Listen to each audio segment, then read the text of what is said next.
Hello students. Students, अभी तक हम लोगों ने क्या किया था, बोर्स मॉडल ऑफ एटम किया था और उसके अलावा उसकी जो ड्रॉबैक्स थी देखी थी कि जैसे कि उसमें क्या था, ड्यूअल बिहेवियर ऑफ मैटर को उसने कंसिडर नहीं किया था। तो बाद में क्वांटम मैकेनिकल मॉडल आया था। क्वांटम मैकेनिकल जो ये मॉडल है, इसमें जो तुम्हारे लिए अंडरस्टैंडिंग का जो मेन है वो यहाँ से शुरू होता है। ये थोड़ा सा क्वांटम में क्या इक्वेशन दी थी, एक स्क्रोडिंगर जो साइंटिस्ट था उसने इक्वेशन दी थी। उसने क्या किया था, इस इक्वेशन के थ्रू दोनों बिहेवियर शो होते हैं मैटर के, that is wave as well as particle nature. तो देखते हैं इस इक्वेशन को। This is H psi, okay, is equal to E psi. This psi is any wave function. Wave function means वो किसी भी फॉर्म में हो सकता है। जैसे कोई वेव फंक्शन है, वो उसकी पोजीशन बता रहा है, पोजीशन बता रहा है, दैट मीन्स एक्स है, ठीक है। And this is energy and H is Hamiltonian operator बोलते हैं इसको। ये ऑपरेटर है एक, और ये ऑपरेटर किस बारे में बताता है, ये ऑपरेटर बताता है जैसे कि एक्स है, ठीक है। तुम लोगों ने थोड़ी बहुत डिफ्रेंशिएशन सीखी हो, और डिफ्रेंशिएशन नहीं सीखी हो तो एच, जैसे कि इसने बोल दिया कि एच क्या है, जैसे डी बाई डी एक्स है, ठीक है। दैट मीन्स इसका difference H of psi, where psi is X and H is differentiation. तो हम क्या करेंगे, इस फंक्शन पे ये ऑपरेटर लगा देंगे। कैसे, जैसे डी, ठीक है। किसी एक्स का डिफरेंशिएशन जो होता है वो कितना होता है, 1 होता है, ठीक है। मान लो ये एक्स स्क्वेयर होता, तो एक्स स्क्वेयर का जो डिफरेंशिएशन होता है वो होता है 2x। ये तुम लोगों ने फिजिक्स में या मैथमेटिक्स में कुछ जनरल टर्म्स वो की होगी, ठीक है। हाँ ठीक है, अगर तुम्हें डिफरेंशिएशन का नहीं पता तो कुछ और बता सकता हूँ मैं, लाइक एक्स स्क्वेयर या फिर 3 है, मान लो साई की वैल्यू है 3, ओके। और ये तो पढ़ा होगा तुम लोगों ने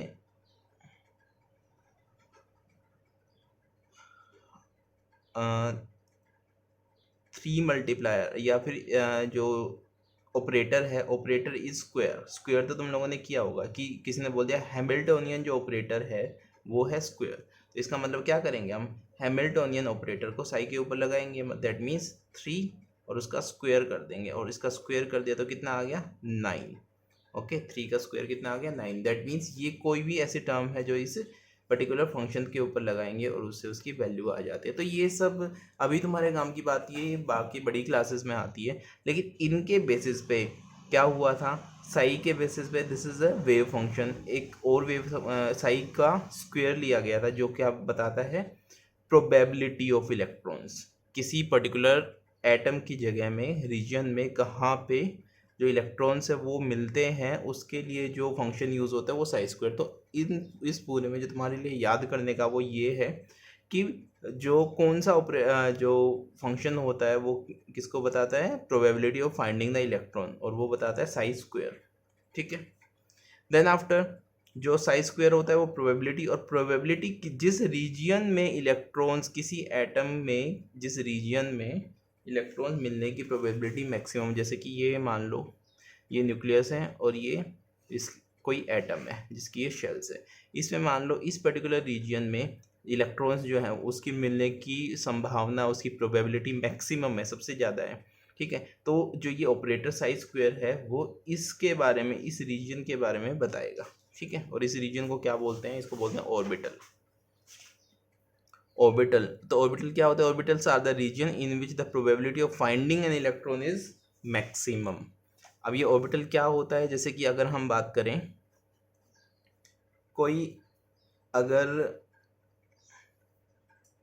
जैसे कोई स्टूडेंट है ए और वो पढ़ता है 9th क्लास में, ठीक है।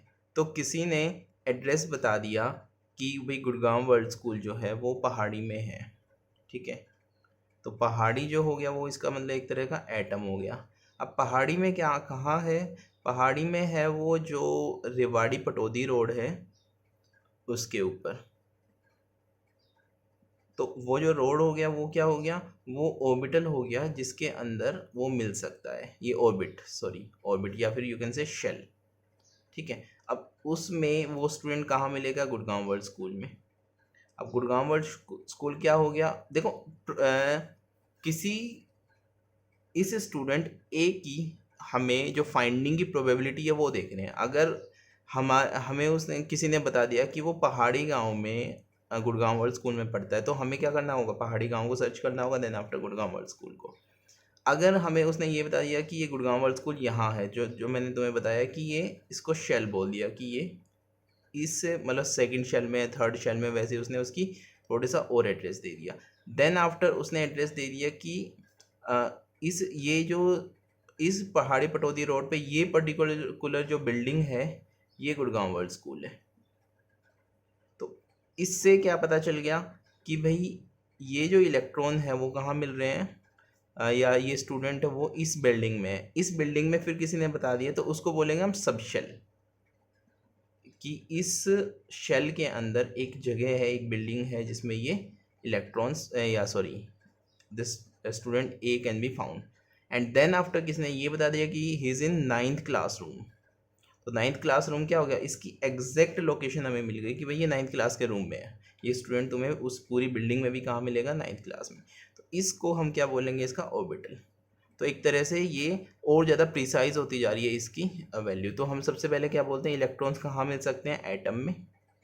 एटम में भी कहाँ मिलेंगे, किसी शेल में। शेल में भी कहाँ मिलेंगे, किसी सब शेल में। और सब शेल में भी कहाँ मिलेंगे, वो किसी ऑर्बिटल में। ठीक है, तो ये वो जो ऑर्बिटल है ये वो जगह है जहाँ पे सबसे ज़्यादा एक्यूरेसी उस इलेक्ट्रॉन को मिलेगी, और यही बोलते हैं कि probability of finding the electron is maximum. Electron is maximum. अब तुम लोगों ने पहले किया हुआ है, शेल जो होती है वो 1 2 3 4 इनसे डिनोट करते हैं, या फिर K L M and N से डिनोट करते हैं। ठीक है, बाकी सब शेल क्या होती है, ऑर्बिटल्स उसमें क्या होंगे उसको हम देखते हैं। तो ऑर्बिटल्स के बारे में मैंने बता दिया। अब ऑर्बिटल्स जो होते हैं, ऑर्बिटल्स के बारे में जो कुछ क्वांटम नंबर्स होते हैं, क्वांटम नंबर बोलते हैं, वो हमें किसी एटमिक ऑर्बिटल की प्रिसाइज जो जानकारी होती है वो देते हैं। And these are denoted by N L M L and this is, इसको हम MS भी लिखते हैं और S भी लिखते हैं। इनमें से ये जो तीन फर्स्ट 3 क्वांटम नंबर्स है, they are use to detect the orbital, और they can give the information about an orbital, and this MS gives information about the electron. Okay, तो फर्स्ट जो क्वांटम नंबर है उसको बोलते हैं प्रिंसिपल क्वांटम नंबर। और principal quantum number हमें क्या बताता है, ये हमें बताता है कि जो ऑर्बिटल है वो कौन सा है जिसके अंदर इलेक्ट्रॉन मिल सकता है, दैट इज ऑर्बिट, या you can say shell, first shell, second shell, third shell, fourth shell. इसमें एक और चीज़ लिखी हुई है कि ये एनर्जी या साइज़ के बारे में भी जानकारी देता है। अब ये एनर्जी या साइज़ के बारे में कैसे जानकारी देता है, देखो जैसे हम ये कंसिडर कर सकते हैं, दिस इज न्यूक्लियस। अगर शेल फर्स्ट है तो उसकी एनर्जी सबसे कम है, साइज़ भी सबसे कम है। अगर एनर्जी शेल सेकंड है तो उसकी एनर्जी भी ज़्यादा हो गई और साइज़ भी बढ़ गया। तो इस तरीके से ये एन की वैल्यू हमें किसके बारे में बताती है, एनर्जी के बारे में या फिर साइज़ के बारे में। Then after azimuthal quantum number, second one is azimuthal quantum number, जिसका दूसरा नाम होता है orbital angular momentum quantum number, या फिर इसको क्या बोलते हैं, सब्सिडरी क्वांटम नंबर बोलते हैं। देखो इसने शेल के बारे में बताया, ये सब शेल के बारे में बताएगी। कैसे ये तीनों ऑर्बिटल के बारे में बता रहे हैं कि अगर हमें शेल और सब शेल का ही नहीं पता होगा तो हम कैसे बताएंगे कि कौन सा ऑर्बिटल है उसमें। तो ये इसने सब शेल के बारे में बताया, ये समझ लो। या फिर इसका एक और पर्पज़ होता है कि 3 डायमेंशनल शेप्स के बारे में बताता है ऑर्बिटल्स की, कि अगर हमें ये पता चल जाए कि कौन से टाइप के ऑर्बिटल हैं तो उनकी हमें शेप प्री डिटरमाइंड होती है। अभी मैं बताऊंगा तुम्हें कि कौन कौन सी शेप्स होती हैं, वो तुम कर लेना। जैसे कि for a given value L have n values ranging from 0 to n-l। L की जो वैल्यू काउंट होती है वो कैसे होती है, वो हमेशा होती है 0 से स्टार्ट होती है और n-l तक, मतलब कोई भी वैल्यू हो सकती है। जैसे कि अगर हमारे पास n थर्ड शेल की बात करते हैं तो थर्ड शेल में L की वैल्यू क्या होगी, L की वैल्यू 0 हो जाएगी। कब 0 हो जाएगी, 0 से लेकर कहाँ तक होगी, n-1 तक। ठीक है, 0 2, जैसे n की वैल्यू 3 रख दी, -1, तो 0 to 3 - 1 क्या होती है, 2। That means this value will B 0 1 and 2। तो ये 3 वैल्यूज़ हो सकती है, L में भी 0, इट मे बी 1 और इट मे बी 2, कोई भी एक वैल्यू हो सकती है किसी एक पर्टिकुलर सबशेल के लिए, किसी एक पर्टिकुलर ऑर्बिटल के लिए। ठीक है, धीरे धीरे इनके कुछ क्वेश्चंस प्रैक्टिस करोगे वो तुम्हें समझ आ जाएगी इजीली। देन आफ्टर किसी एक ये क्वेश्चन आता है कि कितने सबशेल्स होती है किसी एक given value of number of shell n में, number of subshells in a principal shell is equal to the value of n. ठीक है, जैसे कि अभी हमने देखा कि यहाँ पे n इज इक्वल टू 3 है। n इज इक्वल टू 3 का मीनिंग क्या है कि यहाँ पे थर्ड शेल है और थर्ड शेल में कितने, जैसे यहाँ पे बोला गया कि नंबर ऑफ सबशेल्स n की वैल्यू के इक्वल होगी, दैट मीन्स थर्ड शेल में 3 ही सबशेल होगी। और ये 3 सबशेल कौन कौन सी थी? Subshell with 0 value of l, 1 value of l और 2 वैल्यू ऑफ l। ओके, तो ये 3 आ गई इसमें क्या, सबशेल्स। ऐसे ही अगर हम बात करें फर्स्ट शेल में तो n की वैल्यू 1 है, मीन्स इसमें सिर्फ एक ही तरह की सबशेल मिलेगी हमें। सेकंड शेल में 2 तरह की सबशेल मिलेगी, थर्ड शेल में 3 types of subshell will be there. Okay, और उन सबशेल के लिए डिफरेंट डिफरेंट नोटेशंस होते हैं। मैंने पहले भी बताया है ये कि S P D and F जो होते हैं वो नोटेशंस होते हैं, जी एच भी होता है खैर आगे, लेकिन वो हमारे काम के नहीं है। जैसे कि if value for L is zero, zero जब वैल्यू होती है एल की, जैसे इसमें ज़ीरो है तो उसके लिए एस ऑर्बिट सबशेल होती है। If L is 1 then subshell will be P, if L is 2 then subshell will be D, if L is 3 then subshell will be F, and if L is 4 then subshell will be G। जैसे कि अगर इसकी बात करें third shell में कौन कौन सी subshell मिलेगी, L की वैल्यू क्या क्या आ सकती है, अगर 0 आएगी तो दैट मीन्स थर्ड शेल के अंदर S भी है, इसमें P भी है और इसमें D भी हो सकती है, क्योंकि 2 वैल्यू जो है वो D के लिए है। तो इसमें 3 तरह की सबशेल्स मिल सकती है, that is S, P and D। कुछ एग्जांपल्स भी ले रखे हैं, जैसे n इज इक्वल टू 1 में मैंने अभी बताया था कि एक शेल में एक ही ऑर्बिटल हो सकता है, सॉरी एक ही सबशेल हो सकती है। तो इसमें एक सबशेल कौन सी होगी, l की वैल्यू 0 होगी, n माइनस वन, l की वैल्यू 0, और 0 के लिए जो s जो होगी उसके लिए क्या होगी, सबशेल होगी। और फर्स्ट शेल में है तो उनको उसको हम लिखते हैं 1s।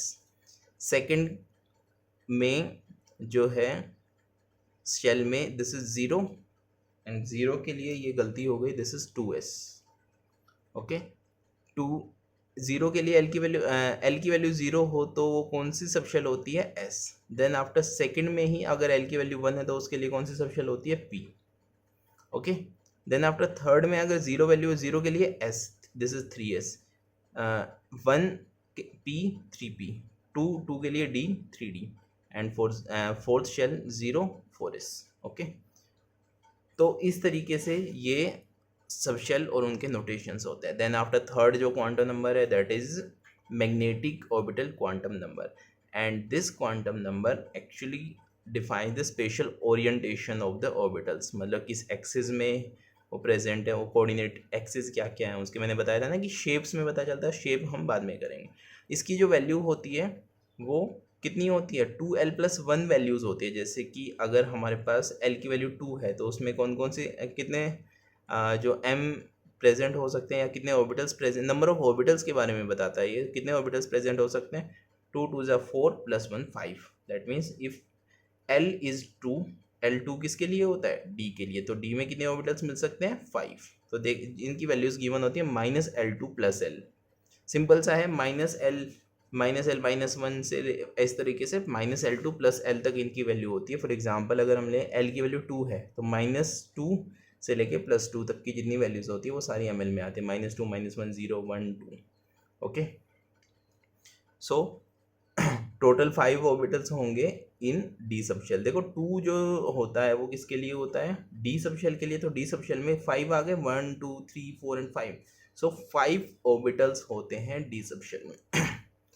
ये अगर थोड़ा बहुत नहीं भी समझ आ रहा होगा तो वो जब तुम न्यूमेरिकल करोगे तो आराम से समझ में आ जाएगा, वीडियो को 1-2 बार देख लेना, एक्स्ट्रा समझ आ जाएगा। अच्छा, कुछ हम कैलकुलेट करते हैं, जैसे कि वैल्यू ऑफ एल, 0 वैल्यू जो होती है वो किसके लिए होती है, एस के लिए होती है। और एस के लिए एम एल की वैल्यू कितनी होगी, जब एल की वैल्यू 0 है तो -l2 + l होता है, दैट इज 0 ही रहेगा। एंड नंबर ऑफ ऑर्बिटल्स कितने हो गए, सिर्फ एक ही वैल्यू है यहाँ पे 1।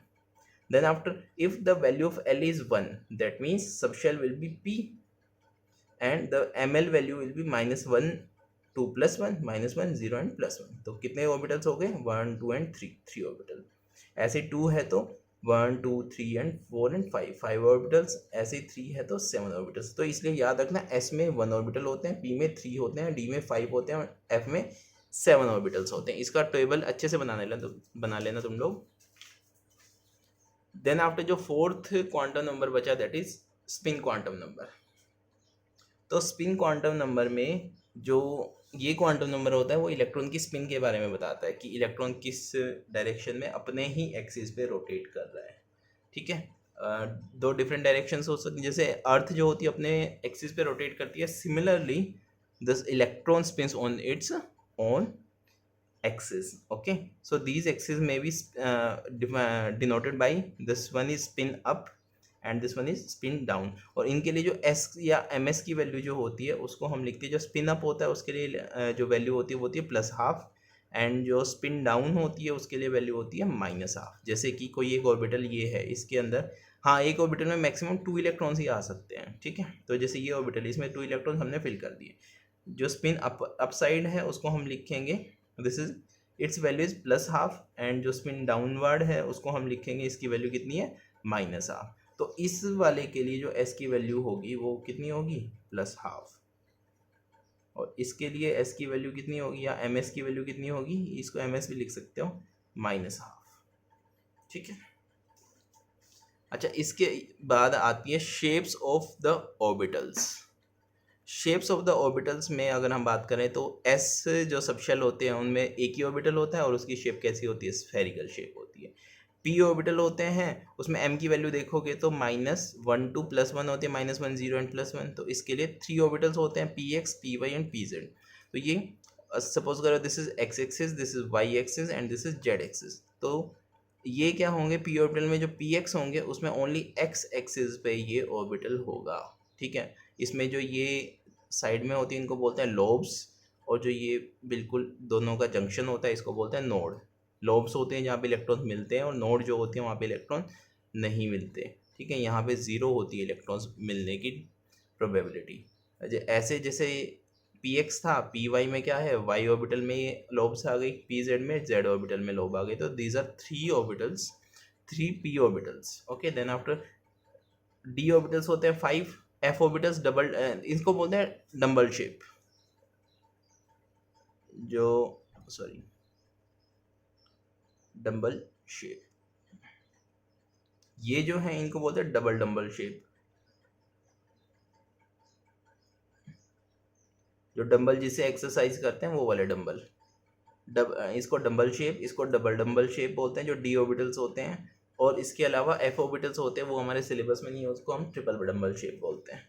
तो डंबल शेप में क्या आएगा? D X Y, D Y Z, D Z X, D X square minus Y square, D Z square. अच्छा, डी एक्स वाई को डी वाई एक्स भी लिख सकते हैं, डी वाई जेड को डी जेड वाई भी लिख सकते हैं। तो ऐसे आपस में एक दूसरे को चेंज कर सकते हैं। जैसे सबसे पहले डी एक्स वाई में क्या होगा? This is X orbital, this is Y axis and this is Z axis. तो एक्स एक्सिस है ये, तो इनके बीच में जब एक्स और वाई एक्सिस के बीच में जब लोब्स आएंगी उनको क्या बोलेंगे? इसमें डबल डम्बल होते हैं, मतलब डबल लोब्स आएंगी, इसको क्या बोलेंगे हम? D X Y. जब डी जेड एक्स के बीच में है, मतलब एक्स एक्सिस और जेड एक्सिस के बीच में जो लोब्स आ रही है उनको क्या बोलेंगे? D Z x. वैसे ही this is z, this is y, this is x.